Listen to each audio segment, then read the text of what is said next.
This new buffed out Hunter Void Volatile build makes you a PvE god. You're going to be running around in endgame PvE whilst massively under the recommended power level with multiple benefits. You're going to get infinite invisibility, infinite volatile rounds, infinite devour, which is going to end up giving you infinite grenades and instant max health on every single kill. And if that's not enough, at the same time, you're going to be getting overshields while also applying weakening effects, which is going to increase your DPS. And the best part about this build is that you're getting all these effects simultaneously. So the instant max health and overshields are applied to you while you're just casually going about your day chaining between invis and volatile rounds. Now this build has always been good, but with this season's artifact perks, we'll be taking this build to a whole new level like you've never seen before. And I've tested this build in the new dungeon that released this week, which is a great place to use it since there's a load of ads, but also a master lost sector where I'm 25 under the recommended power level, which guys, that's rough. But it doesn't matter because we've got infinite invis, volatile, devour, overshields and an increase to our DPS, so we're just laughing. But this build is so powerful that you physically cannot die as long as you're running around killing ads. It's almost as powerful as some of the best PC builds available at Apex. Now do you want your characters to feel more powerful and look more beautiful? Then check out my new partner Apex Gaming PCs. I've got my own custom line of powerful PCs available that will guarantee you play flawlessly with maximum quality and performance. Whether you want a light build, a darkness build, or you want to go all out god mode, then Apex has got your back using some of the best and latest components available regardless of your budget. And on top of this, they also have finance options available so you don't have to pay all at once. You can also use my code DIVIDE for up to $250 off your next purchase. See my link and discount code below. You're welcome.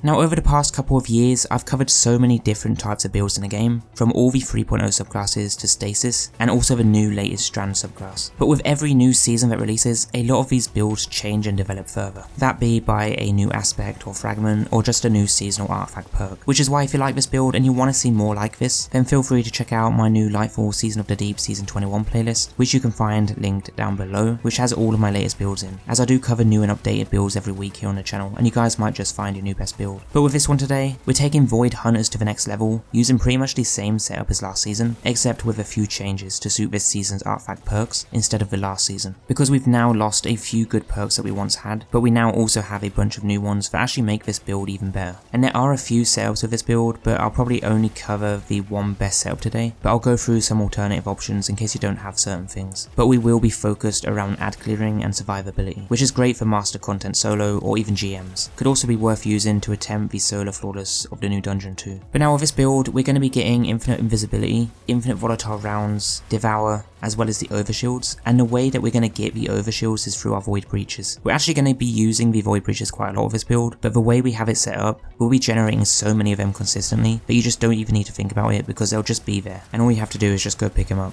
Now the way you'll use this build for the main setup, which we'll be using the Gyrfalcons, you'll first start by dodging to go invisible, then you'll come out of invis and kill an ad, which will give you volatile rounds. You then kill more ads, which will start the loop of making you invis and giving you volatile rounds back, and those two will just loop on repeat as you just kill enemies. Now you will create void breaches, and when you do pick them up, you'll get devour and an overshield. So one breach will put you at full health and overshields, which is kind of busted. But what's basically happening is the Gyrfalcons is giving you volatile rounds every time you come out of invis. What it actually reads is your void weapons gain volatile rounds after you emerge from being invisible. This is the main part of the exotic that's benefiting us. So when we come out of being invis, we'll get volatile rounds. And because of our first aspect, the stylish executioner, when we defeat a weakened, suppressed or volatile target, we go invisible. So that's what causes the loop of the infinite invis and the volatile rounds, which is great, right? But to actually go invisible to begin with, we'll need our second aspect, which is vanishing step, where dodging makes you invisible. This has a 29-second cooldown, so you should always have it ready when you need it. But after that, the void breaches come in, and I'll explain how we get those in a second. But the way we're going to be getting devour for the instant max health and kills and grenade energy is by using the fragment Echo of Starvation. Picking up a void breach or an orb of power grants devour. And this already on its own is extremely strong, because since we're using void weapons anyway for volatile rounds, we'll actually be able to generate orbs on every other kill to trigger that devour by just using a void cipher mod in the helmet, which will generate orbs on rapid void weapon kills. Now since the artifact perks for champions are restricting us this season quite heavily, you might not want to run a void SMG, so what you could do is use your heavy for ad clearing, and then use a void energy for champions like the Limon bow, which is good for overloads, or a void trace rifle. The wave splitter seems pretty good, or you could even use a hand cannon for unstoppables. Now our void weapon weapon will have volatile rounds, which means things like the heavy weapon will be able to stun barrier champs, so we'll be able to have all 3 covered with this build. The only real issue that we're going to have is high damage for bosses, but we're mostly an ad clearing build anyway, so it's not really a big deal. And on the likely chance that you're doing things like a GM with 2 other people, you can be more flexible with those weapons, so it's not a huge problem. Now what makes this build even more broken are the void breaches. So this season we have a few artifact perks. The first one is Into the Breach. Defeating a void debuff target creates a void breach. So that's the way that we're going to get void breaches. Then our second benefit is going to be Protective Breach. Picking up the void breaches gives you an overshield or refreshes the existing one. So every breach we collect, we get full health and an overshield, and killing just one ad will make us invisible. So this is kinda busted and makes the game so easy. The last one we do have here is Supernova. Picking up a void breach causes your next source of void damage to create a large weakening pulse. So with everything else going on, we're also weakening enemies too, which is just going to make harder ads like GM ads so much easier to kill.